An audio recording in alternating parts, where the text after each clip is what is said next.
Buenas tardes, es un auténtico placer y una responsabilidad también participar en la presentación de esta edición en castellano de esta obra de Trotsky, y tanto por razones políticas como por razones de militancia política y personal. Hace mucho tiempo, alguna vez en Baleares, que no coincidía compartiendo mesa de oradores con Alan, y estoy encantado de poder hacerlo y con un público tan cualificado. No quiero destriparos el libro, pero el problema de un libro tan gordo es que ya sabemos quién es el asesino y no es el mayordomo. Entonces eso siempre que quita un poco de emoción, pero aún así merece la pena abordarlo porque plantea un montón de ideas que son imprescindibles para hacer un análisis no del pasado, sino para hacer un análisis de nuestra época. Yo el apéndice 2, Stalin como teórico, me lo he leído varias veces este fin de semana, porque lo he disfrutado. Solo por eso merecería la pena abordar este libro. O sea, solo por las aportaciones que hay a la dialéctica, a la filosofía, merecería la pena, pero eso es una parte muy pequeña del conjunto de la obra, que merece la pena desde cualquier punto de vista, porque nos ayuda a 100 años de la Revolución Rusa a entender cuál es el legado de la Revolución de Octubre y entenderlo a fondo, a entrar en todos los aspectos, en desentrañar todas las complicaciones, todos los nudos que ha ido tejiendo la historia sobre estos acontecimientos. Además hay que tener en cuenta que la Revolución Rusa se enfrentó a una tarea titánica, ¿no? El único precedente que se puede comparar es con la Revolución Francesa, y al fin y al cabo la Revolución Francesa solo, entre comillas, tenía la tarea de acabar con las relaciones feudales, mientras que la Revolución Rusa tenía que acabar con las relaciones feudales y con las capitalistas. Entonces era algo impresionante, y por eso tampoco es tan difícil entender que no se haya entendido. Incluso en aquella época hubo teóricos del marxismo como Gramsci que no entendieron la Revolución Rusa. Hay un artículo muy famoso de Gramsci que ya el título lo dice todo: la revolución contra el capital. Y en ese artículo llega a afirmar que la obra de Marx, El Capital, en Rusia era el libro de cabecera de la burguesía, no del proletariado. Y que si los bolcheviques habían hecho la revolución era por no haber seguido las enseñanzas de Marx. Y claro, es justamente lo contrario. No entendía dos elementos fundamentales que aquí vais a encontrar desarrollados y que eran esenciales para comprender esto, y es las tesis de la revolución permanente, elaboradas inicialmente por los propios Marx y Engels, y del desarrollo desigual y combinado. Todos esos elementos no se entendieron en todas partes, pero yo me atrevería a afirmar que mucho menos se ha entendido la contrarrevolución. Es muy difícil encontrar a alguien que aborde cuándo se ha producido la contrarrevolución en la URSS. ¿Cuál es el momento? ¿Cuáles son los acontecimientos que nos hacen pensar en un cambio cualitativo? Pero es un hecho. Hoy en día es un país capitalista. Se ha ido atrás, se saqueó el Estado, tenemos una especie de forma degenerada de la acumulación originaria, ¿no? Saqueando la propiedad estatal para generar capital en manos privadas. Y si esto se ha producido, es inevitable tener que responder a una pregunta: ¿cuándo, cómo y por qué? Y esas son las respuestas que podemos encontrar en la obra de Trotsky, especialmente en esta obra. Y si no entendemos eso, pues no podemos seguir adelante. Esto es como en el colegio, ¿no? En la escuela. Si vagueas durante varios meses, luego no puedes seguir el ritmo porque no entiendes nada, no entiendes lo que te están planteando. Si no sabes sumar, restar y dividir, no te puedes enfrentar al binomio de Newton o a cualquier otra cosa. Y exactamente ese es el problema de la izquierda. No fue a la escuela el día que se explicó la revolución permanente, el día que se explicó los factores de degeneración y de creación de un régimen burocrático en la URSS. Y tenemos que hacer una labor de recuperación, no queda otra. Hay que examinarse en septiembre, ahora no sé ni si hay exámenes en septiembre, cuando yo era chaval sí. Pero tenemos que ir a la convocatoria extraordinaria, y a eso también nos ayuda este libro. Este es yo creo que es una obra de preparación de la recuperación de la izquierda de esa parte perdida, porque los hechos no nos hablan por sí mismos. Incluso hay una introducción de Ortega y Gasset a la filosofía de la historia de Hegel en castellano, ¿no?, que es muy interesante, porque dice eso, los hechos no hablan, los hechos se interpretan, y la lógica formal no nos ayudaría nunca a entender cosas como la ley del plano inclinado. Pero no solo eso, en la antigüedad, ¿por qué pensaban que los rayos los tiraba un dios? Porque efectivamente no tenían posibilidad de entender de qué fenómenos se derivaba. Es decir, si no entendemos los fenómenos que han provocado un proceso social, no podemos entender el fondo de los conflictos y de los procesos que se dan en la historia y en la sociedad. Y puedes acabar diciendo que Al-Assad es revolucionario, que Putin es el aliado de la revolución mundial, o que en Cataluña no hay presos políticos sino políticos presos, y cosas por el estilo, y todas están derivadas de un mismo factor, la incomprensión de la teoría, porque en el desarrollo práctico de la tarea, sin una comprensión de cuáles son las leyes que rigen la sociedad, que rigen la historia, es imposible enfrentarse a ellas. Y hoy parece que hay un poco de miedo, y creo que con el tema de Cataluña se ha puesto al descubierto el miedo al desorden, ¿no? De hecho, un conocido dirigente político dijo que su partido era un partido de orden, que es el término que utilizaba siempre la parte más reaccionaria de la sociedad, ¿no?, frente a las revoluciones. Un partido de orden, ¿no? Yo me acordaba de Robespierre, porque Robespierre, ¿no?, cuando le acusaban sus propios compañeros de estar radicalizándose, y contestó: ciudadanos, ¿qué queríais? Una revolución sin revolución. Y eso es, queréis una revolución hecha por acuerdos pactados en el Parlamento. Entonces estamos hablando de otra cosa. No estamos hablando de una revolución social.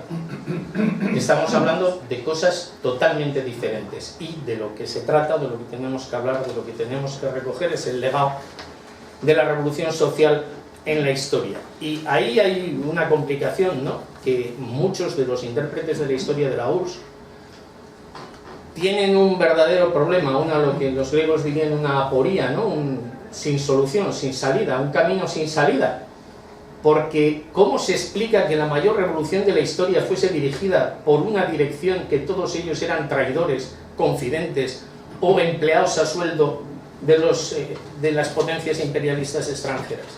Porque eso era lo que pasó con el Comité Central, con la dirección del partido bolchevique en octubre del 17, que después pues no quedó casi nadie para contarlo. Y yo creo que hay una tesis más fácil, ¿no?, y es hacerlo al revés. Quizá el superviviente fue el que envenenó a los demás. Eso sería en la primera clase de detectives, ¿no?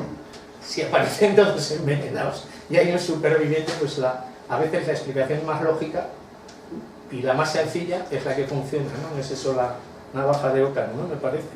O sea que ese es lo que hemos tenido, es no solo esa incomprensión, sino además una actitud distinta ante los acontecimientos que se han dado, que se lleva a dar citas teóricas. Yo estos días repasando, ¿no?, artículos, sobre todo de dirigentes de la izquierda española, se intenta interpretar los acontecimientos con interpretaciones, pues, incluso de teóricos que estuvieron en las filas del fascismo. Carl Schmitt en el nazismo alemán, Nietzsche en el fascismo italiano, y es fácil encontrar citas de ellos que a su vez eran citados por Chantal Mouffe y Ernesto Laclau.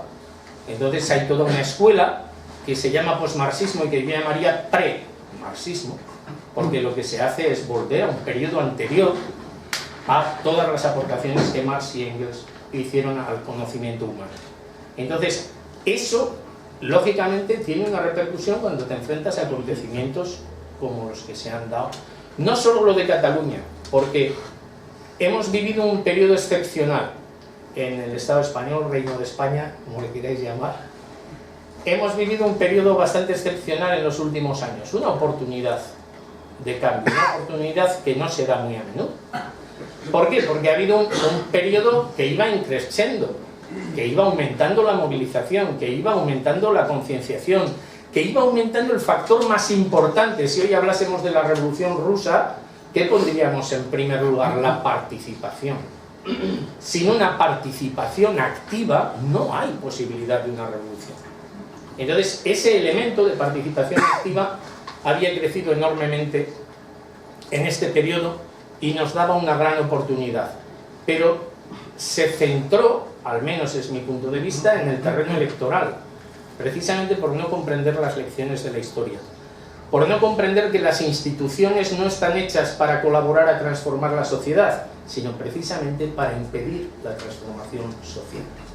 De una manera u otra, con el soborno o con la compra directa o simplemente con la integración o, si es necesario, con la represión.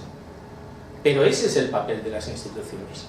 Ninguna clase dominante en una sociedad forma instituciones sociales para colaborar a ser derrocada del poder. Es que yo no sé de qué teórico han podido sacar esto, pero desde luego no del marxismo. Esas instituciones están para intentar cerrar el paso a la transformación. Y eso es precisamente la aportación que la izquierda tenía que haber sido capaz de hacer, cuál era esa vía de transformación, y que yo creo que es el fracaso de este periodo. Pero que no es tomar el fracaso en un sentido de, bueno, hemos perdido la oportunidad, nos lamentamos y ya no tiene esto vuelta de hoja, ¿no? Lo que hay que verlo es como un ensayo para el futuro. ¿Cuáles han sido las deficiencias? Eso es lo que tenemos que analizar. No estamos aquí para ponernos a lamentarnos. Encontrar las claves del proceso social y ahí, de nuevo, el entender cuáles son los elementos de nuestra época, lo que ha determinado la conformación del mundo en el siglo XX y en el siglo XXI.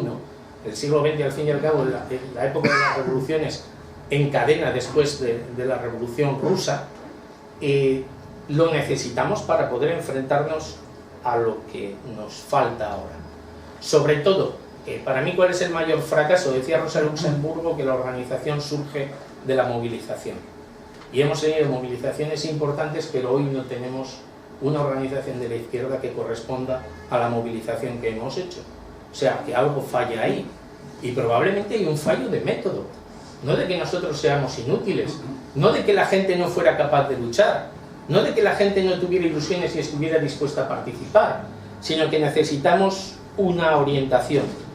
Necesitamos, y ahí sí cito a Trotsky precisamente en este capítulo que he mencionado antes, que no podemos ser de la escuela histórica que, siguiendo el Antiguo Testamento, se dedica solo a ver el culo de la historia, dice el trasero, de los acontecimientos. Es decir, los acontecimientos han pasado y los miramos desde atrás.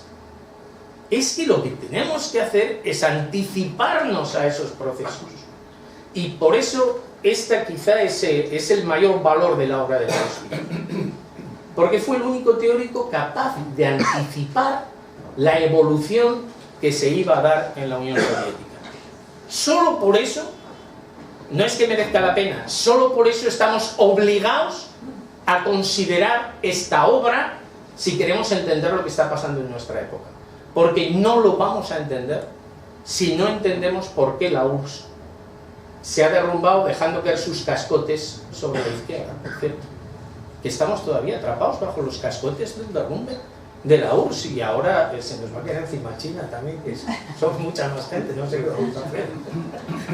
Entonces, realmente es lo que necesitamos hacer, y ese ha sido el déficit para mí, el déficit del ciclo del 2011 a 2016, y ahora incluyendo 2017, porque tendríamos que incluir lo de Cataluña, por lo menos es mi punto de vista, para mí Cataluña es parte de ese ciclo político.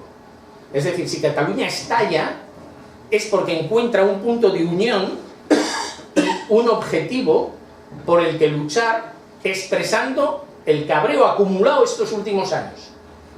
Y detrás de esa lucha, en la que toma parte, por supuesto, claro, los partidos de la derecha catalana, lo que está es la protesta por la forma de vida, por la falta de libertad, por la falta de trabajo, por las condiciones en las que vivimos en la sociedad. Y eso es lo que se expresa ahí, por lo tanto para mí forma parte del mismo ciclo. ¿Pero qué ha faltado en este ciclo? Pues fundamentalmente ha faltado métodos de clase. Ya con la Revolución Rusa, después de la Revolución de 1905, el propio Trotsky, Lenin, desde luego, y hay una obra para mí emblemática de Rosa Luxemburgo, Huelga de masas, partido y sindicatos, donde extrae conclusiones de esa lucha. Y hay una conclusión básica: el método de lucha de la clase obrera para transformar la sociedad es la huelga de masas. Y hemos pasado todos estos años sin una huelga de masas y sin perspectiva de una huelga de masas.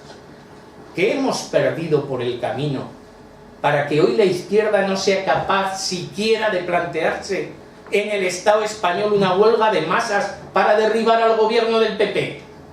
Pues yo creo que es una reflexión que tenemos que hacer, y que en el fondo de esa reflexión encontraremos la necesidad de superar el déficit de la época que hemos vivido, de encontrar nuevos resortes teóricos y quizá comprender que el estalinismo es una perversión en la historia de la humanidad. ¿Sabéis lo que se suele decir con una palabra rara, ¿no? Lo de una ucronía, cuando haces una imaginación de que en un punto determinado de la historia o de la vida las cosas hubieran sido de otra manera, ¿no? Y ese sería el punto de divergencia. Para mí el triunfo del burocratismo en la URSS es el punto de divergencia de lo que debía haber sido la historia de la humanidad, de la oportunidad y la conquista de un mundo diferente, en vez de entrar en un proceso en el que la idea de socialismo barbarie, expresada también por Rosa Luxemburgo, se expresa de una manera tan tremenda, ¿no?, como una opción que tenemos delante. Es muy difícil calcular lo negativo que tiene el estalinismo, el efecto negativo que ha podido causar durante todos estos años, pero creo que no es tan difícil calcular lo positivo que sería volver a anudar los cabos sueltos de la historia y retomar la historia donde no debería haber cambiado. Es decir, los efectos que tendría que la izquierda estuviera armada con el método de análisis, con el programa del marxismo. Y creo que esa es la tarea que hoy toca llevar adelante, y creo que la obra de Trotsky, y en concreto el libro Stalin de Trotsky, es una pieza esencial para abrir este debate y encontrar alternativas en el seno de la izquierda. Gracias.